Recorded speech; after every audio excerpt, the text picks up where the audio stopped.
Hello. Welcome to Season 2 of Pint of a Story, a podcast that delivers pint-sized stories that you can listen to while running errands, on a short commute, or while you finish your pint. We do encourage you to share and subscribe to the podcast if you like. If you don't, we hope you find what you're looking for somewhere, and even if that doesn't work, we encourage you to create it yourself. Wish the very best for you, and I hope you have a worthwhile time here. Do spread the word. And above all, have fun.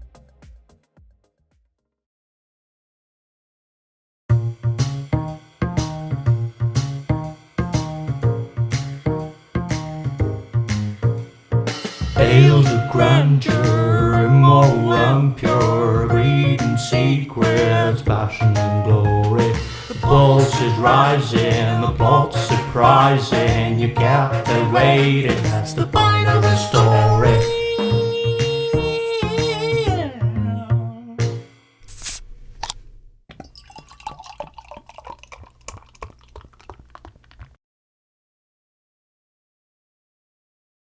Indeed, that is the pint of a story. Today's story is called The Flight of the Phoenix and is written by Sangeeta Kamath.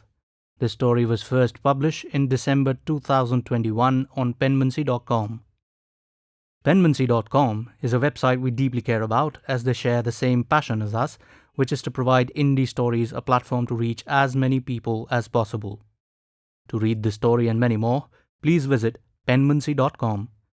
Your feedback or comments help us get better, so please leave some. Hope you like this one. Here goes.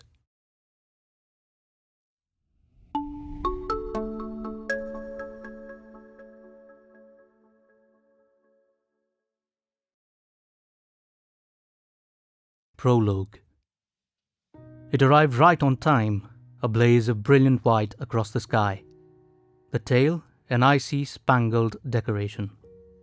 It was destined to be at this place and at this time. The heavens never looked more enchanting on a starry and full moon night. At the waterfront, crowds gathered to look heavenwards and stood mesmerized. Comets were ill omens from time immemorial, she'd read, and she was on a long-haul flight today. Chapter 1, 1985. Luna was at gate 43 of the international airport, waiting to board a red-eye flight to Los Angeles. She had boarded flights before, in spite of her fear of flying, but it was on shorter, domestic routes during the daytime. The very thought of the runway on this mountainous terrain gave her the creeps. It was hacked out of the hillocks with a sheer 1,000 feet drop on either side into the yawning, rocky abyss. At night, she imagined it might look ominous like the gaping jaws of death. To make matters worse, a storm was brewing in the distance. Dense clouds began to rumble and darken. They hung heavy and low, ready to break out any moment. There was a mercilessness in the lightning which made a tapestry of the night sky. The passengers watched in awe, some capturing this nature's fury on their cameras with the exclamations of wonder. Luna darted her gaze towards the Venus streaks of lightning bolts. They buzzed with electricity and illuminated the night sky in pulses of neon pink. A resounding clap of thunder made her heart leap. This flight will be cancelled, surely. No pilot will take a call to fly in this violent weather. She had a sense of foreboding, and she hated these superstitions about the comet. As it is, airports brought out the worst in her. Nothing short of a panic attack in a hall full of a sea of people. The cacophony of voices, some agitated, some high-pitched, some subdued. And that annoying instrumental classical playing in the background. Was that meant to calm your nerves or to keep you on tenterhooks? Watching colossal airplanes on the tarmac through the glass walls fueled her phobia further. The moment of boarding had arrived. Her stomach was in a churn. She hobbled light-headed into the pressurized walkway, her legs as heavy as lead. It was a Boeing 747. So what? State-of-the-art in air safety. So what? Safer than driving a car. Safer than crossing a road. Thousands of airplanes take off and land daily. How many crash? So what? What if this one decides to fail? She was agonizingly pessimistic. All the technical assurances in the world put together weren't going to convince her otherwise. A gigantic metal beast. To her, it was a potential metal and fiberglass sarcophagus, sitting on tons of volatile jet fuel. Claustrophobia had a new meaning. She could feel her anxiety increasing and breathing getting unsteady. Feeling faint, she flung her bags unceremoniously on the seats next to her for the time being and sank into her seat. She tried to steady her breathing, willing the bile rising up in her throat to recede. Why did all those breathing techniques fail you when you need them the most? After a while, most of the hubbub around her had gone silent. She had the entire row to herself. The engines were revved up, the plane accelerated, and it gathered speed on the runway. She squeezed her eyes shut to block out the racing scenes of passing lights and of faraway buildings on the shrubland. The plane wrestled against the gale, which was gaining in intensity, and was finally airborne. So we made it past the highway to hell runway. First obstacle of panic cleared. Whew. All of a sudden, she felt a ball of tension grip the pit of her stomach as the plane buffeted against the strong wind. She tried to fight her nausea. The takeoff had been exceptionally bumpy. At cruising altitude, the turbulence was too much to take. She reached out for an air sickness bag, resting her sweaty forehead in one palm. It was an hour or so into the flight when things suddenly began to go wrong. Somewhere over the Pacific, the violent storm shook the plane. Driving rain came down in sheets. The pilot was giving it his best shot to navigate. Nothing to worry about, is there? Just turbulence. Surely we're going to turn around. No? The pilot knows best, I hope. With her thoughts racing, she desperately waited for the reassuring announcement. The storm had whipped into a wild frenzy by now. The powerful gales tossed the plane like a stray kite. The passengers were jostled and some woke to the chaos and thudding. The panic-stricken screams and cries from children and adults alike rent the air. She sensed something was amiss when she began to smell smoke. Outside, a wing was up in flames, fast engulfing the windows. This can't be happening. It's all a bad dream. Oxygen masks started falling from overhead. I knew it. This flight is doomed. We are doomed. We are going down. Are we preparing for an emergency landing? Why isn't there an announcement? Fear tortured her guts and she was frozen. There was a volley of terrified screeches from behind her when there was an explosion in the cockpit. A short circuit in electric cables had ripped both the engines off with a bang. Pure terror and adrenaline gushed down her veins and a chill went down her spine. Tears streamed helplessly down her face. I can't move my legs. Are they broken or paralyzed? We're never going to make it out alive. She winced as a sharp pain shot up her spine and neck. I must have cracked my spine with all the jostling and thudding. What if I never walk again? Fear had a new meaning. The plane was losing altitude by the thousands. 10,000 feet. Is this how I'm fated to die? 7,000 feet. Time itself slowed down and her life replayed in flashes. Emily, how much is 5 plus 2? Mama, I'll hide now. Come find me.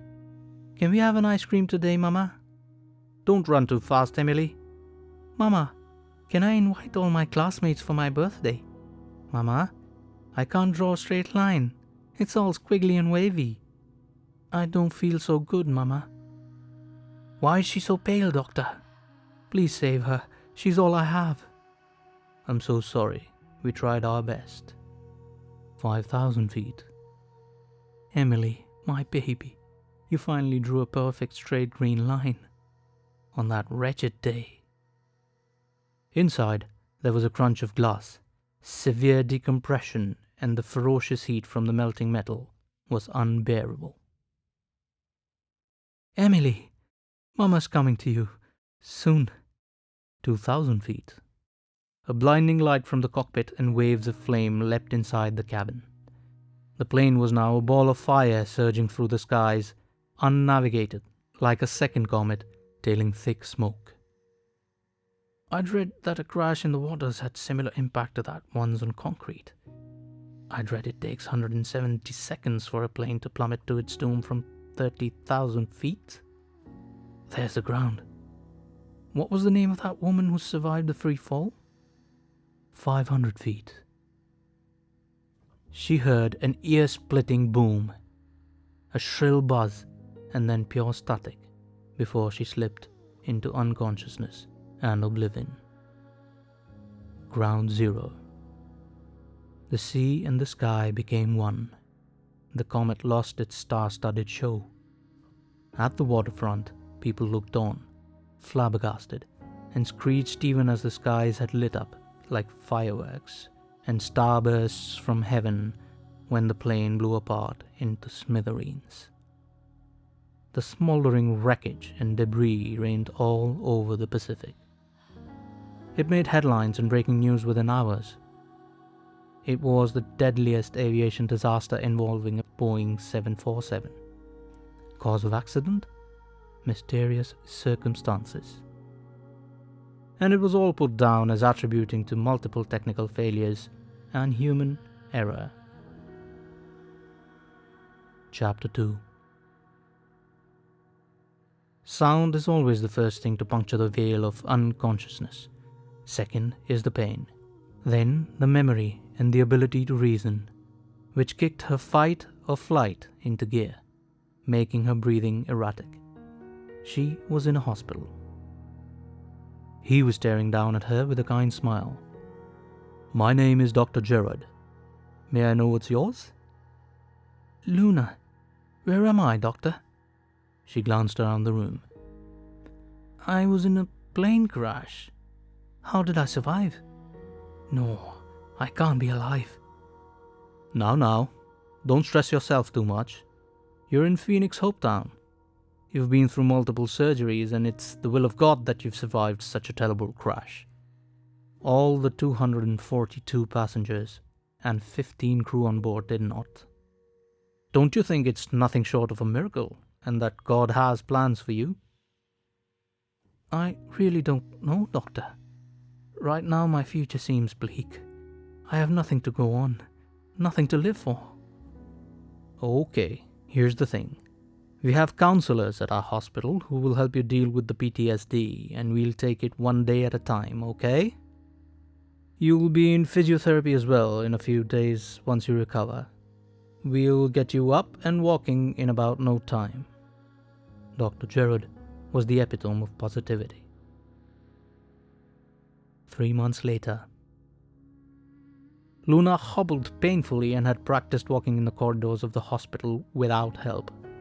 One sunny morning, she ventured into the vast grounds and the gardens and came upon a small chapel in the premises. She glanced inside. It was empty. Oh, just as well. Crowds gave her anxiety. As she made her way inside the cool interiors, she felt a flood of questions drowning her again about Emily and the tragedy that had struck them, and her anxiety intensified. Her breath started coming now in shallow gulps. She felt someone grab her before she collapsed onto the floor. She heard a voice talking to her, muffled, as if through layers from somewhere far beyond. "Inhale deeply. That's good. Long and slow. Steady breaths. Keep going. You're doing fine. Relax." As she gathered her bearings, she looked into a pair of the kindest brown eyes she'd seen in all her 28 years. "Are you feeling okay now? You were having a panic attack." Yes. Thank you so much for your timely help, Mr. Eric, the chapel is nearly deserted during this time of the day. You were lucky I was around. I usually don't come this way, but I was here to drop some flyers into the box, which the volunteers said would help me distribute. The town school is in rather urgent need of an English teacher. Can I see that? I used to be an English teacher before, before I was married. I'm Luna, by the way, she said, extending her hand. There are no other takers in this small town, Luna. If you'd like to help take the post, they'll be glad to have you on board. Chapter 3. 2nd December 1985. Dear Diary, I was there at 7:30 a.m. at the gates of Pinewood School. There was a bustling crowd of school children chattering away as they made their way in. I breezed in, flashing my brightest smile, to pick up my schedule, and made my way into the teacher's room. I was all smiles on my first day that I would be taking up a primary 1 class. I tried to sound sunny, hoping to bring some warmth into the classroom despite the overcast greyness and the blowing rains outside. They were hopefully easier to talk to and a cinch to work with, or so I thought. But oh boy, was I wrong. As the day progressed, there were the occasional tears from seeing an unfamiliar teacher in class. I had to put them at ease to the best of my ability and quieten some uncontrollable sobbing from stray corners before I could actually dive into uninterrupted teaching. However, the dejection inside the classroom was quite infectious, and a long line of droopy faces and quivering lips stemmed from almost everyone. All the same, nothing that storytelling didn't cure. It worked wonders when their stricken faces bloomed and their eyes lit up. There were bursts of laughter and joyous clapping of hands when the huffing and puffing big bad wolf fell into a pot of boiling water and the 3 little pigs lived happily ever after. My animated voiceover and dramatics went a long way in chasing away their blues. The camaraderie was instant. I had won them over. How I wish, dear diary, that I could tell Emily one more bedtime story.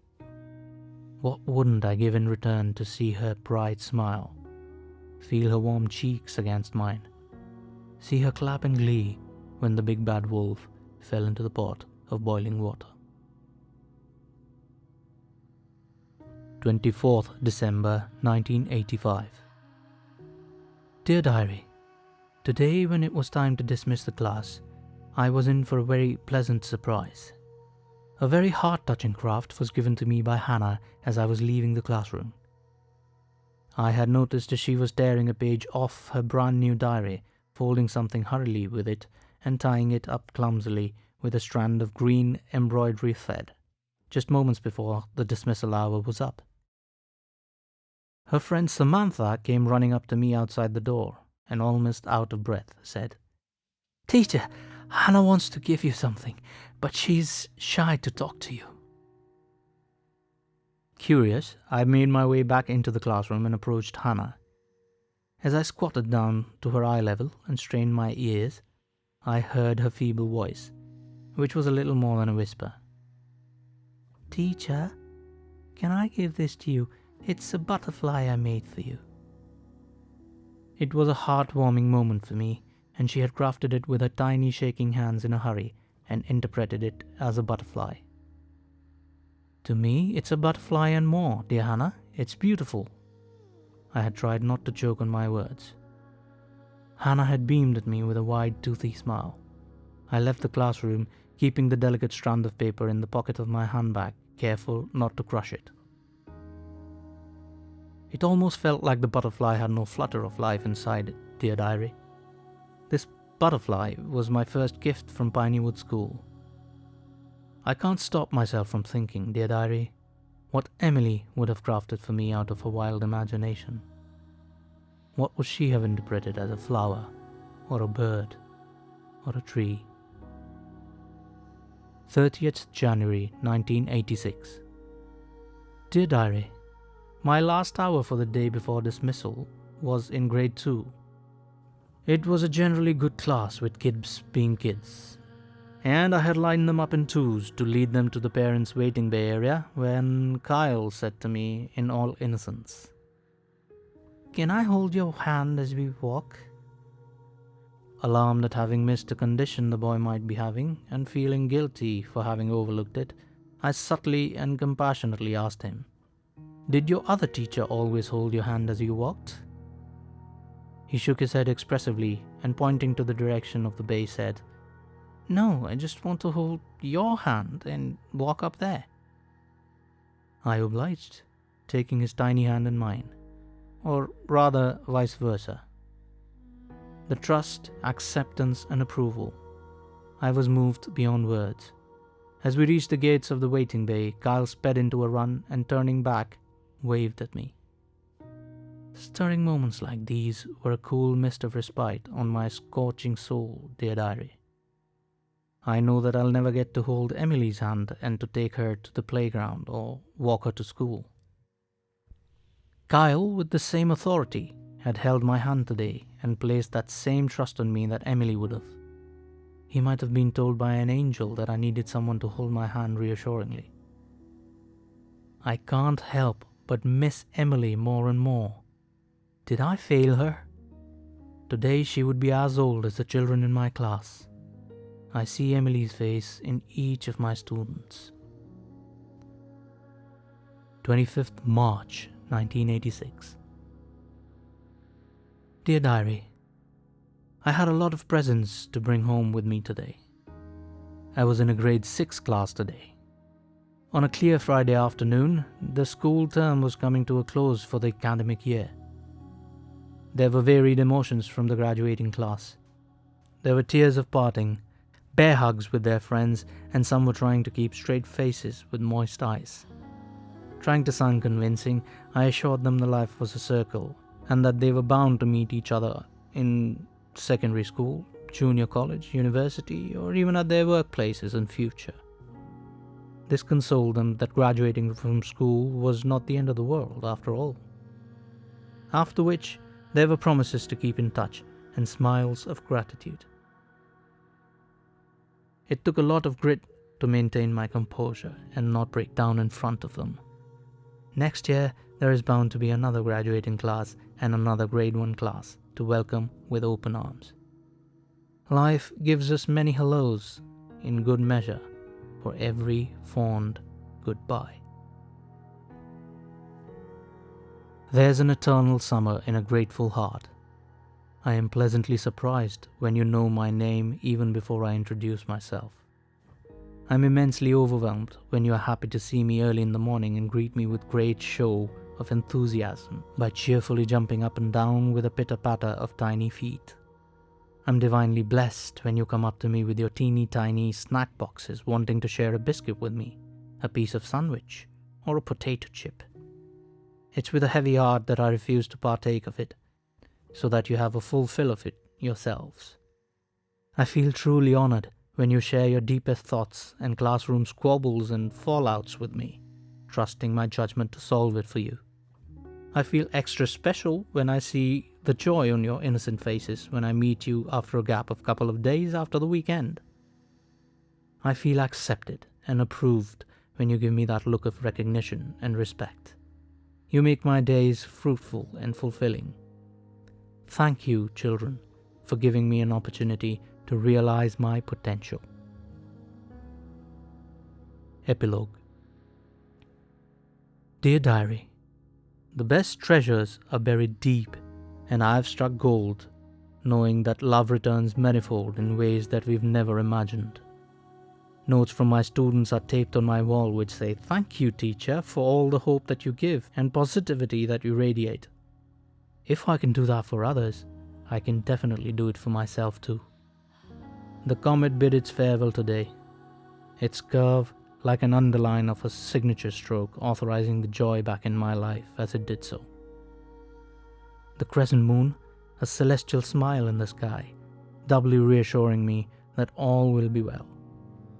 Emily will always be around me in spirit, and while I eagerly wait our reunion, I promise to love life to the fullest and get love back in return. That's what Emily would want. She always said that it made her laugh too when I laughed the heartiest, till my cheeks turned red. So I will try to. Eric handing me out that flyer in the chapel was pure serendipity. I never saw him again. I wish I knew who he was. 1st June 1986. Dear Diary, I am glad I decided to stay on at Phoenix Hope Town. Life has a new meaning. I begin a new chapter. Author's note. The first part of the story is loosely based on a true life incident of Vesna Vulovic. Vesna Vulovic was a Serbian flight attendant who holds the Guinness World Record for surviving the highest fall without parachute, 33,330 feet. She was the sole survivor after a briefcase bomb exploded in the baggage compartment of JAT Flight 367 on 26 January 1972, causing it to crash near Srpska Kamenice, Czechoslovakia.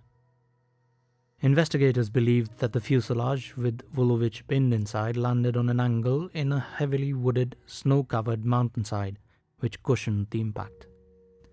Vulovic's physicians concluded that her history of low blood pressure caused her to pass out quickly after the cabin depressurized and kept her heart from bursting on impact. Vulovic said that she was aware of her low blood pressure before applying to become a flight attendant and knew that it would result in her failing her medical examination. But she drank an excessive amount of coffee beforehand and was accepted.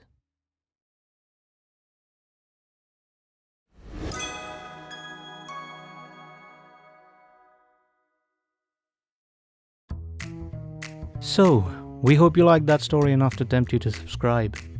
We encourage you to share it with anyone else you can think of that would like to hear our stories as well. Please read the description and check out the amazing links we have, including the link to this very story. Thank you for your time, and we hope to see you with our next. In the meantime, remember, if you can't find what you're looking for, create it. Take care.